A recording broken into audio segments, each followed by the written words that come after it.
want to jump at them, and regardless of whether there's a crowd there or not, I think to be involved in the biggest fights is what we're all training for. Thank you so much, Katie. I see Eddie is sitting there. I have a question for him if he is still available. Hasn't dropped his line in the water. Yes, I'm here. I'm here. Yes, I'm here.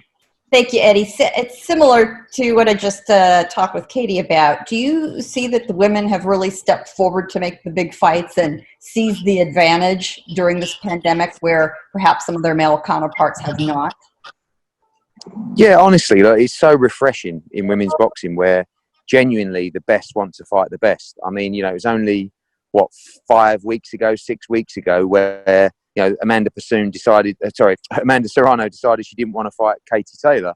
And it was one phone call to Katie Taylor about Delfine Persoon and one phone call to Delfine Persoon. And the fight was done.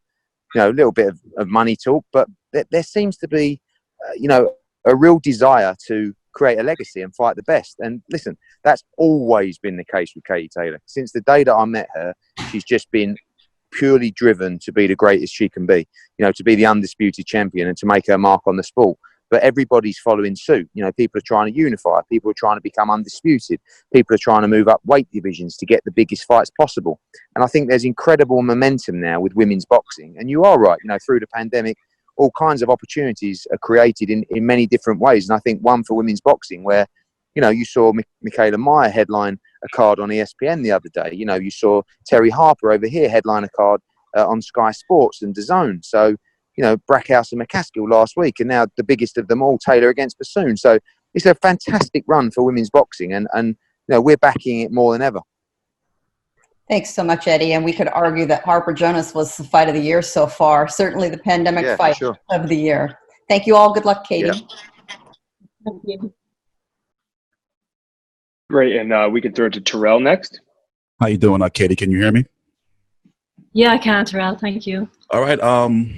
First and foremost, good luck this weekend. And I have a question from a chat. We're on a live stream right now. So this is from Unrivaled Boxing Talking News. He says, ask Katie if she's worked on any physical strength more in this camp as a tactic to deal with Delphine's physical aggression. Yeah, I guess so. I mean, I've been over in Connecticut since January training for originally the Amanda Serrano fight. Obviously that fell through, so it has been a very, very long camp. But it was a great opportunity for me to actually build and to improve on a few things. And one of those things was actually I definitely feel like I've gotten a lot stronger over these last few months.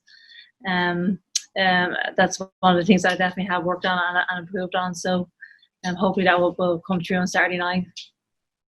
Final question. What can you do in this rematch to make sure that not only are you an undisputed champion, but make sure that you can win this fight undisputed and make sure you leave no shadow of a doubt that you can beat her now and even if there is a third fight?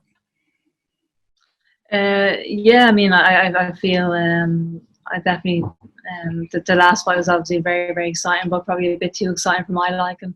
I want to clear any doubts on Saturday night, and I definitely have to be a bit smarter and probably be a bit more disciplined, as I said before. But I have prepared for this kind of fight. I've been training hard over these last few months, and I'm very, very excited about the fight.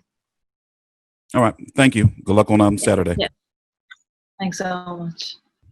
Thank you, Terrell. Okay, we'll throw it to Jake Donovan next. There we go. Hey, Katie. I have one question for you. One thing that kind of gets lost, with your legacy, you've done so many firsts. You're actually the first female to ensure that there's always full random drug testing for every single fight that you do. How important has it been for you to make sure that, no matter who fights you, they have to be prepared to stick a needle in their arm in order to step team in the ring? Yeah, I think that's very, very important. I think just for boxing as a whole, it is so important to have that in place. Boxing is a tough enough sport, and if a boxer is taking performance-enhancing drugs, stepping into the ring, I always feel like that is disgraceful, really, because you have the potential to really hurt your opponent, regardless of whether you're on drugs or not. So, it is very, very important to have that in place for every single fight. Especially the top fights when actually you're fighting against champion a lot of times. So it is very important to have that in place. Okay, great. That was my only question. I'll let everyone else get in turn. Thank you so much, Katie. Always a pleasure. Thank you. Okay, great. I'll throw to Danny Flexen next. Hi, Katie. How you doing? Yeah. Hey, Danny. How are you? Yeah, good, thanks. You talked earlier the Amanda Serrano fight was originally the scheduled clash and got replaced by Delfine Persoon. Which one would you say is the more high-profile clash, and which is the tougher challenge? I probably would say that the Amanda Serrano fight was probably the bigger profile match, but Persoon is probably the harder fight of the two of them. But yeah, I mean, regardless, both girls are great fighters, and I was prepared for a tough fight for either one. But yeah, obviously, when the Serrano fight fell through, I was delighted to see that Persoon fight was available. And as I said before, I want to be involved in the biggest fights possible. This is why I'm in this 4-4, and these are fights that I was born for. So I just can't wait for another big fight night. Just a fantastic performance. And talking of being in the biggest fights possible, which is, of course, a laudable objective, we've just seen Cecilia Brækhus fall to Jessica McCaskill. We saw Terry Harper struggle with Natasha Jonas. That looks like a rematch almost certainly, with unfinished business there. Beyond Persoon, and I know you don't want to look too far past that fight, where do you see the big fights for you coming in the next 1 to 2 years with those guys kind of otherwise engaged? I think there's huge fights out there for all of us. I think that's why in and around the lightweight division there's quality girl after quality girl. So there's a lot of great fights available for me. But as I said, I'm just focused purely on Saturday night. We can talk about the future after Saturday, but there's huge fights out there available for me. Best of luck on Saturday night, Katie. Thank you. I want to say. And now I'll throw to Keith Idek from Boxing Scene. Hi, Katie. I was just wondering what you specifically thought of the fight between McCaskill and Brækhus, and who did you think won? I didn't watch the fight to be honest, but yeah, I mean, obviously Jessica was the underdog going into the fight. I did originally think that Cecilia might outbox her, but I'm not really hugely surprised that Jessica beat her. I think Jessica's obviously a great fighter. She has the potential to hurt any of her opponents. She has a big punch, and that's why she was able to step up in that weight division and cause problems. So, yeah, I mean, it was a great performance, I'm sure, from Jessica, and she's now the undisputed welterweight champion. So, congratulations to her. I know you don't want to look ahead, Katie, but by Brækhus losing, it obviously took a great option off the table for you and what could have been the biggest fight in women's boxing history, maybe. I know you could fight McCaskill also, but can you speak to the Brækhus fight just not being available to you in the future, in the immediate future anyway? Yeah, I mean, I wouldn't, regardless of if Brækhus is there or not, there's huge fights out there available for me, so I'm not really, I haven't really thought too much about it, to be honest. Yeah, well, I don't really care who I fight. I just want to be, as I said, I just want to be involved in the biggest fights. I want to create a great legacy, and I want to fight great champions, and I want to just continue to bring home the belts and be involved in the biggest fights possible. Katie, what do you think was a fair score of your first fight against Persoon? I actually didn't score the fight, but obviously a lot of people had me winning, a lot of people had her winning, but nobody can deny that was a very, very close fight, and that's why the rematch is happening again. So yeah, I'm just looking forward to clearing any doubts, I guess, on Saturday night. Beyond fighting a more disciplined fight, was there anything, any other things that you're going to do, without giving away your game plan, of course, that you'll do differently, or how you're approaching this fight differently than the first fight? I guess, yeah, I don't really, I just want to go in and produce a performance I know I'm capable of, but I suppose I obviously won the first fight, but I was disappointed with my performance, and and people are still yet to see the best in me. So I'm looking forward to producing a career best performance on Saturday night. Thank you, Katie. I just have a question for Eddie, if he's still there. Yep, I'm here. Eddie, what are your thoughts? Obviously, Breakus losing takes that fight away for the time being anyway. What were your thoughts on her losing to McCaskill? I thought it was a very tight fight. I think it depends what you liked. I thought the crisper punching, came from Breckhouse in that fight. But as always, the work rate came from Jessica McCaskill. She's absolutely relentless. And I think, you could definitely argue she deserved the victory. So it was a big shock. I think to the wider audience, I think to people in boxing that know both fighters, Cecilia was the favourite, but Jessica was certainly not out of the race there. And, there may end up being a rematch for that fight in November, December. There's so much on the line for Katie on Saturday. As a team, we haven't talked too much about what's next. The focus is on winning on Saturday and making sure she remains the undisputed champion, because you saw last Saturday, everybody talking about Breckhouse against Taylor. And all of a sudden, the wheels came off, So it's very important to stay focused on the task at hand this weekend. Eddie, I don't know if you've had a chance to speak to Cecilia or anyone from her team, but she sort of seemed like, she didn't say she was retiring, but she sort of seemed like she might be leaning that way. Do you expect her to fight again? Yeah, I think it's very raw at the moment, isn't it? I think people can say things after. It certainly sounded like it could be a potential retirement speech, but, some of the conversations with Tom Loeffler make me think she may fancy the rematch for that fight. So it's early days, but, I guess we'll catch up with her this week and obviously respect any decision and support her 100%, whatever she decides to do. Yeah. Question. So speaking for myself, I'm just getting back into the loop with boxing. So I'm just catching up with the news and everything. So can you tell us exactly what, of course, the best way you can, what happened with the Serrano fight and if it can be revisited in the future? Yeah, I'll tell you exactly what happened. So, it was always a stress to try and get this fight over the line. Katie Taylor had wanted this fight for a long, long time. And there was always things that we had to do and promise to get this fight delivered. First of all, it was to give Amanda Serrano a vacant world title shot, another one at Madison Square Garden. She won that fight via knockout in the first round. Then we had to give her the Heather Hardy fight after that at Madison Square Garden. She won that fight. And then we were due to make the fight again for May. And she said, first of all, I need another warm-up fight. So we got that warm-up fight in Miami. That was an 8-round fight. We also paid her in advance on her money to fight Katie Taylor, and still she decided not to take that fight. There was a conversation between myself and Lou DiBella, saying, do I think she'd take less money for this fight? He quickly told me absolutely not.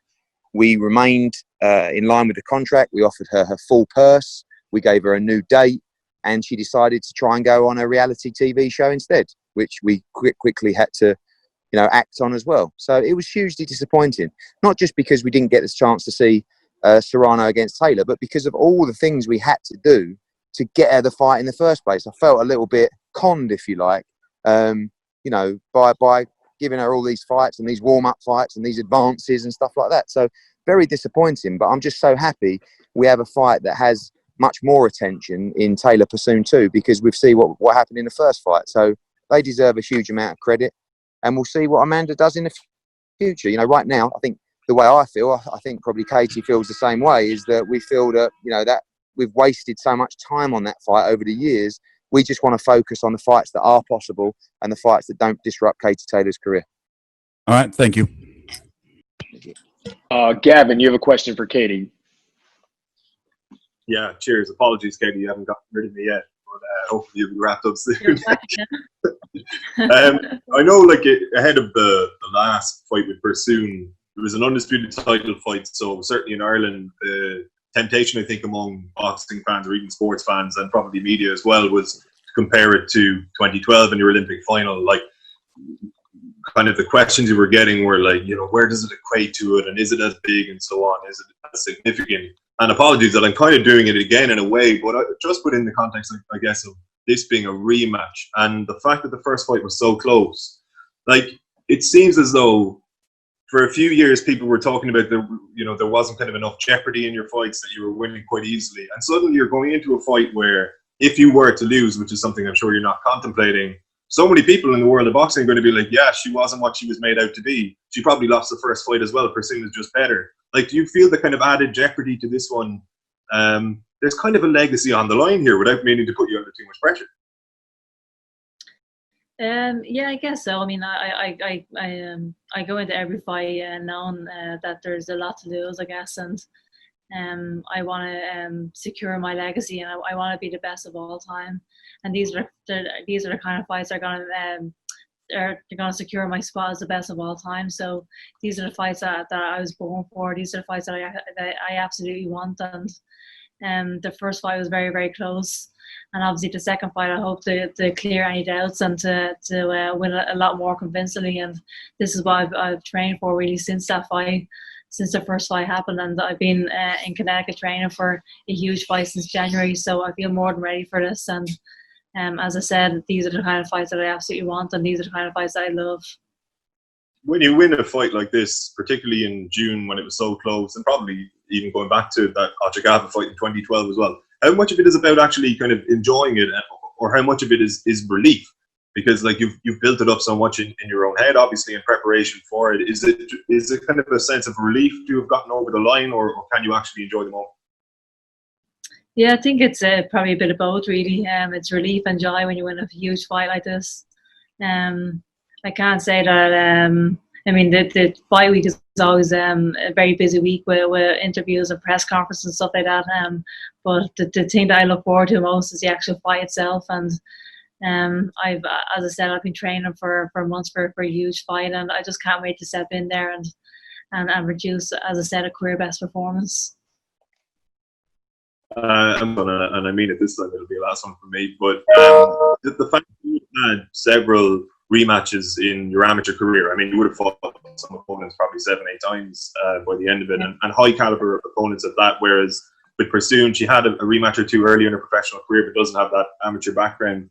Do you think that actually might be an advantage for you in the sense that previously in your career, you would have had to adapt based on having fought someone previously? Like, you would have had the kind of insight of having fought them and tried to apply a couple of amendments to make it a little bit easier, where she hasn't quite had that opportunity to do so probably as much as you in her career.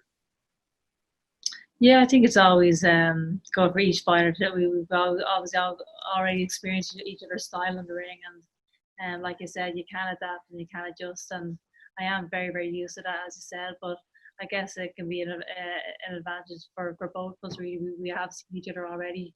We went 10 rounds together in a war in last year, so we have seen a lot of each other, and I'm sure we both made adjustments for this rematch. So, but yeah, that's what boxing is all about. And as I said before, you have two fighters who are who really believe that they're going to win this fight. That's why this is going to be such a fantastic fight.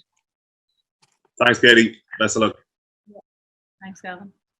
And this is just a last call. If anyone has any questions, please raise your hand or message me directly if you don't have that option. I'll throw to Andy now for a question.